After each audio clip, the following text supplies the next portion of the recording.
Aujourd'hui, nous sommes rassemblés autour de Dominique Baudis, c'est-à-dire un homme d'honneur, un homme libre et un grand serviteur de la République.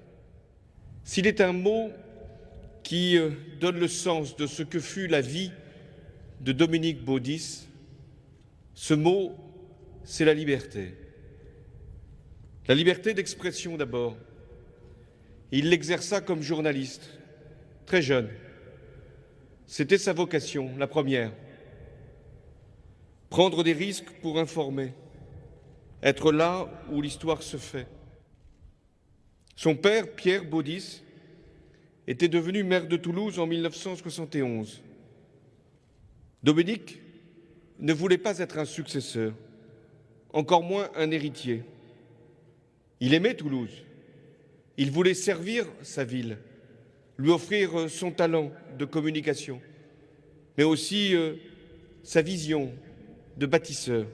Il voulait surtout être choisi par elle. Dans cet esprit et en toute liberté, il accepta de se présenter aux élections municipales de 1983.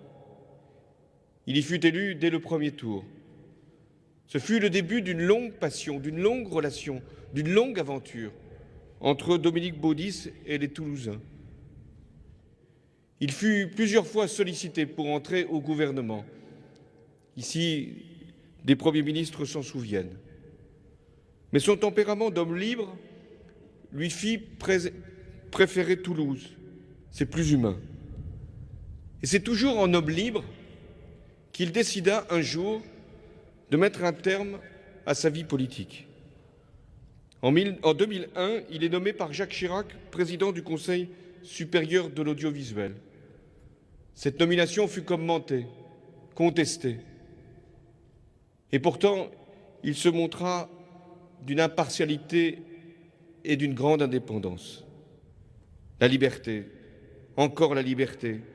Pour la liberté, il accepta de devenir en juin 2011 le premier défenseur des droits. Cette innovation constitutionnelle née de la révision de 2008. Défenseur des droits. Difficile de trouver plus beau titre dans la République. Il a fait du défenseur des droits un recours pour les plus réprouvés. Un exemple aussi pour le monde. Dominique Baudis s'est attaché jusqu'au bout de ses forces à cette mission, avec obstination, fermeté, courage, malgré la maladie qui déjà le rongeait. Il le savait. Il ne le disait pas. Il ne le confiait pas. Et c'était son ultime combat. Dominique Baudis aura tenu tous les rôles, les premiers, dans la République. Mais ce qui donne un sens à l'existence de Dominique Baudis si riche, ce qui fait que Dominique Baudis a su donner une unité à un parcours si divers, c'est qu'il a fait le choix, toujours le choix, de servir en toutes circonstances et surtout en toute liberté la dignité humaine.